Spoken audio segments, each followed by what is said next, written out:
हमारा साहब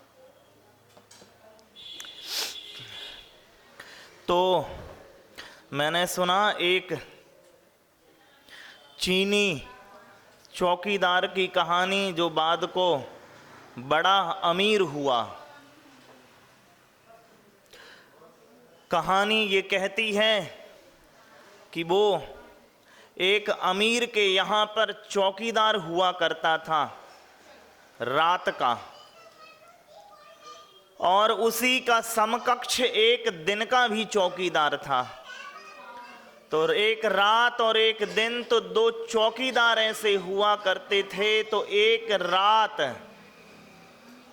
उस चौकीदार की नींद लग गई, जो रात का चौकीदार था। तो उसने सपना देखा कि हमारा मालिक मर गया है और जो मालकिन है, जो स्वामिनी है, उसने मुझसे शादी कर ली।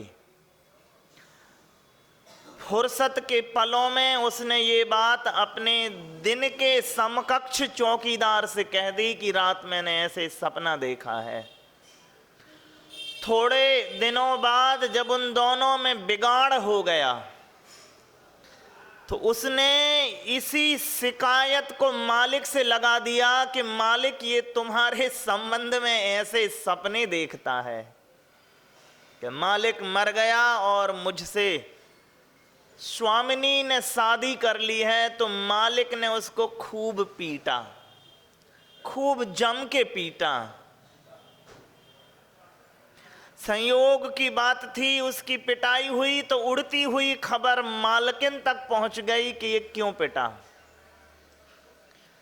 संयोग की बात ये हुई कि एक दो साल बाद वो सच में ही मर गया। एक पूर्व स्थापित विकल्प तो मालकिन के पास पहले से ही था चित्त में। उसके मृत्यु के बाद, मालिक की मृत्यु के कुछ काल बाद, सच में ही मालकिन ने उससे शादी कर ली। कमाल की बात ये नहीं है, कमाल की बात ये है कि वो आदमी जो चौकीदार से मालिक हुआ, उसने भी व्यापार में खूब बढ़ोतरी की। जब जीवन गाथा, उसकी ऑटोबायोग्राफी लिखने का समय आया, तो उसने एक प्रसंग लिखा हुआ है कि मैं सोचता था कि हर सवेरे मेरा मालिक अपने लिए कमाने जाता है, बाद को मुझे पता चला कि ये मेरे लिए कमाने जाता था। आज का सूत्र आप पढ़ लीजिए, विघ्न करणम अंतरायस्य। डॉक्टर चाचा, आज का सूत्र क्या है?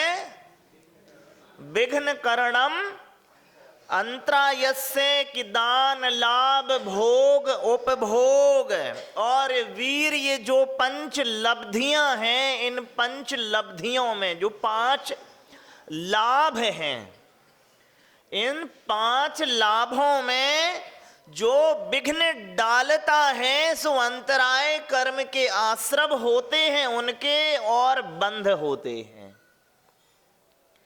चाचा, दो ही चीजें हैं, एक है विघ्न डालना, दूसरा है लग्न डालना। विघ्न बाधा डालना और लग्न जोड़ डालना, जमाव डालना और घटाव डालना। लग्न कहते हैं ना, लग्न, लगन हो गया है, अब इनका जुड़ाव हो गया है, अब ये निर्बाध हैं।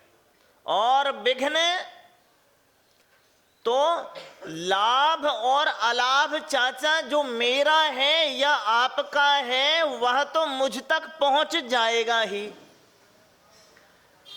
धर्मेंद्र जी, आपके काम में या आप दूसरे के काम में मां विघ्न डालने की कोशिश कर सकते हैं, प्रयत्न कर सकते हैं, विघ्न नहीं डाल सकते।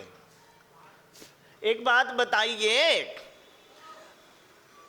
पानी का रिसाव होता है चाचा, टंकी में पानी भरा हुआ है और निरंतर प्रवाह बढ़ रहा है, तो आप माध्यम उसके प्रवाह के बंद कर दो, बहिर्गमन के बंद कर दो, तो वो अपने स्फूर्त मार्ग खोज लेगा।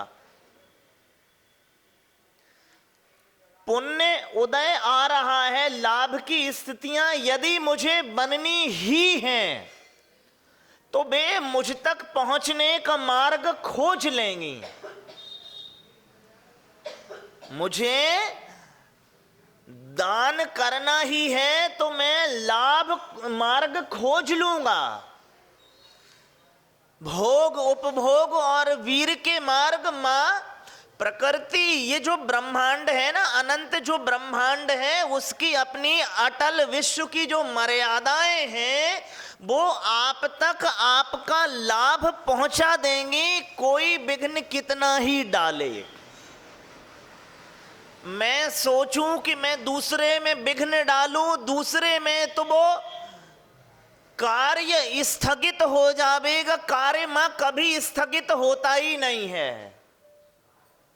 हमें निमित्त के तौर पे काम कर सकता हूं। चाचा ये सूत्र जो है विघ्न करण मंत्रायस्य, कि विघ्न डालने से अंतराय कर्म उपस्थित होता है, ये निमित्त के संदर्भ में भी गवाही देता है कि हां निमित्त ऐसे उपस्थित किए जा सकते हैं। जो ये कहते हैं कि निमित्त नहीं होता है, कुछ निमित्त कार्यकारी नहीं होता है, तो महाराज साहब ये सूत्र नहीं लिखते कि निमित्त कार्यकारी नहीं होता है। विघ्न कार्यकारी होते हैं। पुरुषार्थ हो नर में और निमित्त होवे गर में।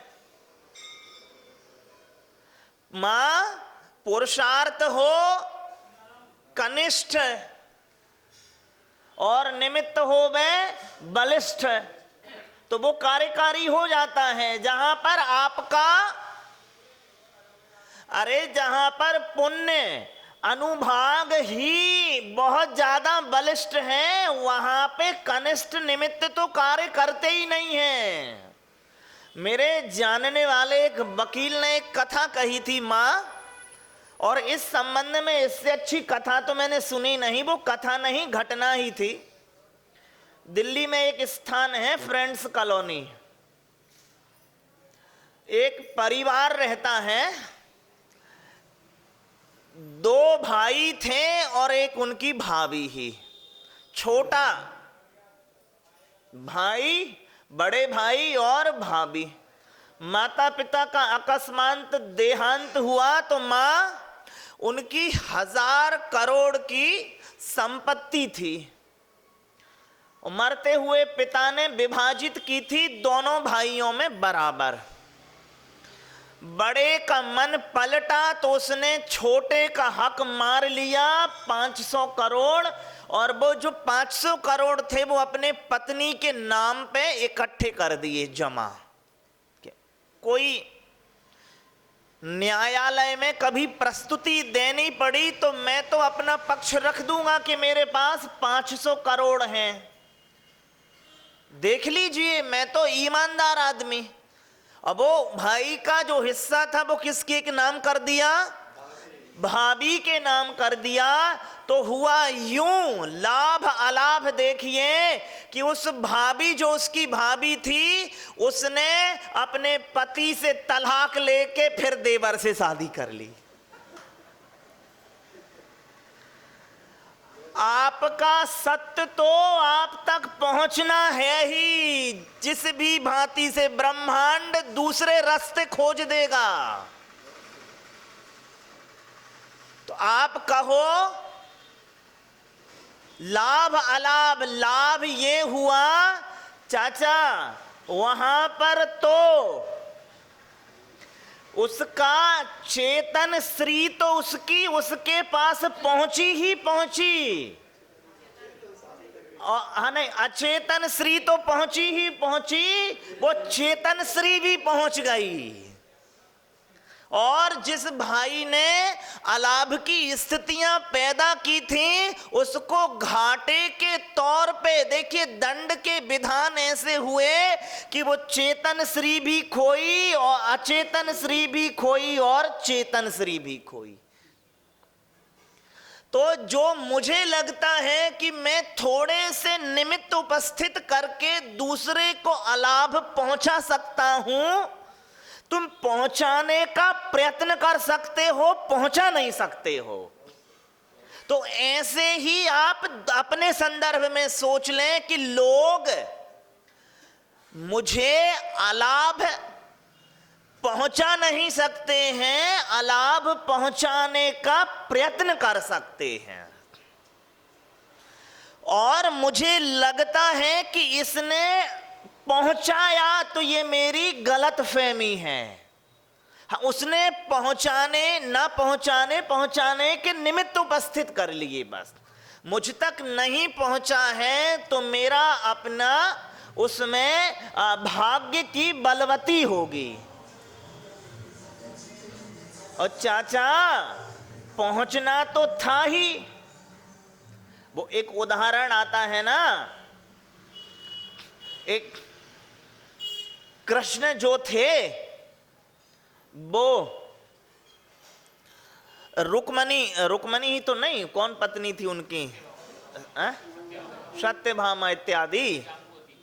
तो वो अपनी पत्नियों के साथ स्थान विशेष में बैठे हुए थे, तो झट से उठे और बाहर की तरफ जाने लगे। और जितने वेग से गए उतना ही उदास हो के पुनः लौट आए। उन्होंने पूछा, देव गए तो तीव्र वेग से थे और निराश हो के लौटे। हाँ, तो कहाँ गए थे? जी मेरे एक शिष्य पर संकट आया था तो मैं उसकी सहायता के लिए उपस्थित हो रहा था। तो लौट क्यों आए? लौट इसलिए आए कि मैं उपस्थित होता उससे पहले उसने ही प्रतिकार के लिए डंडा उठा लिया। अब उसने महाराज साहब जब खुदा ही डंडा उठा लिया है तो क्या हुआ चाचा? आप और मैं जो समझता हूं कि इसके करने से मुझे अलाभ पहुंचा है, नहीं, अलाभ की स्थितियों में मेरा जो चित्त है वो हो जाता है कलुषता से भर जाता है। और जैसे ही मां मैं कालुष्य से भर गया तो पुण्य प्रकृतियां जो उदित हो रही थी लाभ रूप, अब उनका संक्रमण हो गया है पाप प्रकृति रूप, इसलिए वो अलाभ जो था वो उपस्थित हो गया और लाभ उपस्थित नहीं हो पाया। वो उसके कारण नहीं आपको अलाभ पहुंचा है, वो तो प्रयत्न कर सकता है, पुरुषार्थ कर सकता है, पहुंचा नहीं सकता है। तो भैया जी मेरे तक क्यों नहीं पहुंचा? क्योंकि फिर आपने अपना जो पुण्य चित्त था उसके पहुंचाने की चेष्टा में लगा करके चित्त को पाप चित्त कर लिया। अभी आप स्वात्म केंद्रित थे, फिर आप परात्म केंद्रित हो गए कि ये लोग फिर कालुष्य से भर गए। नहीं, अरे मुनि जी तो आशीर्वाद देने ही वाले थे कि कितने दुर्दिन में है ये आदमी, कितने दुख दिन में है ये आदमी। तो यहाँ पे बड़े जनों की सहानुभूति तुम्हारे प्रति जुट ही रही थी, उसके पहले तुमने अपना जो स्वरूप है, हालांकि जो कुरूप है, वो दिखा दिया। होता है मां कि नहीं होता है? तो यहां की जो सहानुभूति का मतलब, जो पुण्य प्रकृतियां बलवान होकर के उदय में आ रही थी, तुमने कुरूपता धारण कर ली, वो नहीं लौटी काहे को? कन्वर्ट। अब समझते नहीं हो महाराज जी, कभी कोई 10 आदमी मिलके अपन को पीट देवे और अपन अपने चाचा को ले जाए, हम नहीं को ले जाए, मान लो कि चाचा उस 10 आदमी ने हमें पीटा है, तो बे पता चलता है 10 आदमी को देख के वो चाचा उल्टा 11वां आदमी बन के अपन को ही डांटने लगते हैं कि जे तो है ही ससुर नालायक। समझ जे तो मैं तो अरे भैया पूरा खानदान इससे दुखी है। वो पुण्य प्रकृति जो थी वो भी पाप प्रकृति रूप संक्रमण हो गया कि नहीं हो गया। वो कहेंगे जे ठीक एक तो लाभ पहुंचाने वाला था, लेकिन जब अपनी उन्होंने जमीनी उपयोगिता देखी तो वो लाभ भी अलाभ रूप हो गया। उससे अच्छा जब बाद में लौटते हैं तो कहते सुनो इससे अच्छा तो हम खुद ही निपट आते,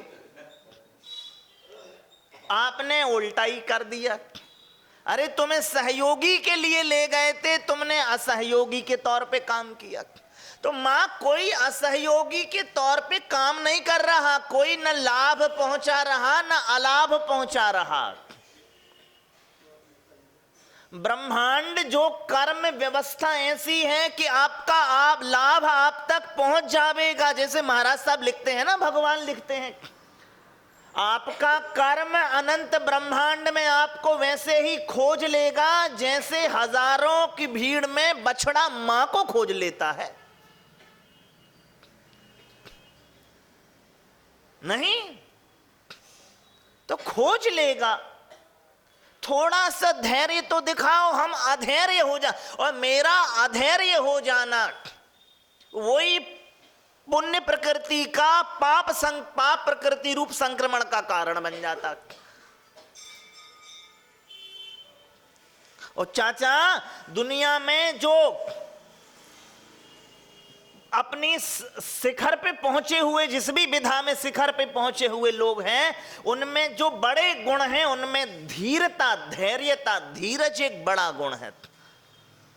हम तो रख ही नहीं पाते, हम तो रख ही नहीं पाते चाचा। अपनी तो स्थिति ऐसी है, एक पिता अपने लड़के को कूट रहा भयंकर, महाराज साहब तो वो पूछते हैं पड़ोसी, भाई साहब क्या गलती कर दी इसने जो लड़के को कूटते हो और जम के कूटते हो? वो कह रहा है गलती कुछ नहीं की है, कल कम बखत का रिजल्ट आने वाला है और आज मैं शहर से बाहर जाऊंगा। क्या अपन तो ऐसे भरे बैठे हैं कि लाभ अलाभ कोई पहुंचाए न पहुंचाए, मां हमें पता ही है ये पहुंचाएगा ही पहुंचाएगा। देखो यहां पे 10 लोग बैठे हों और एक किसी के कोई शत्रु हो गए और वो कोई ऐसी बात कह दे गए, तो हो सकता है उन्होंने आपको देखा भी नहीं हो, लेकिन आप ये लगाओ कि ये तो मेरे संदर्भ में आपको उस आदमी से उसी तरह के व्यवहार की आशा ही है भैया। तो इतने तो अलाभ से भरे हो, अब पुण्य रूप जो लाभ उदय में आएगा भी तो वो पाप रूप संक्रमण होके अलाभ को ही बलिष्ठ करेगा। तो इस ढंग से हमें भी सोचना चाहिए। मां आचार्य श्री के लिए एक कविता मैंने लिखी थी, अब वो मुझे मिल ही नहीं पाई, मैंने मोबाइल में कहां पे लिखी थी, तो 2 पंक्तियां सुनाता हूं मैं। तुम क्यों ना आते एक बार, तुम क्यों ना आते एक बार, अवसान निकट। उसका टाइटल मैंने दिया हुआ था दक्षिण की पुकार। क्या? दक्षिण की पुकार। तुम क्यों ना आते एक बार, अवसान निकट तेरा जीवन, निर्लिप्त करो ना आज नयन, कर दो दक्षिण को अब बिहार, ले हम भी तेरे पद पखार। तुम क्यों ना आते एक बार, तुम क्यों ना आते एक बार। अब बाद में ही सुनाऊंगा, लेकिन उसमें भी वो लाभ की मांग कर रहे हैं, तो किसी को इस तरह से भी पीड़ा पहुंचाई जा सकती है कि उत्तम सानिध्य ना देओ तो वो भी पीड़ा रूप हो जाता है कि महाराज इधर भी आओ कभी। लेकिन हमारे जो विघ्न हैं तो इस तरह की अलाभ की उपस्थितियां जुटाना किसमें? दान, लाभ, भोग, उपभोग और वीर वर्धन हो रहा है, किसी का दान वर्धन हो रहा, लाभ वर्धन हो रहा है, तो उसमें जो मैं पारिस्थितिक में परिस्थितियों वश में वहां पर एक अपनी अकल्याण मित्र की भूमिका के रूप में प्रस्तुति देता हूं, वह ठीक नहीं है। उससे आगामी अंतराय का बंध होता है। अभी विशेष लाभ नहीं हमें मिला है, कुछ इस तरह की प्रवृत्तियां और भी हमें लाभ से वंचित कर देंगी। बोलिए पूज्य मंगलानंद सागर मंगल सागर मुनि महाराज की। पूज्य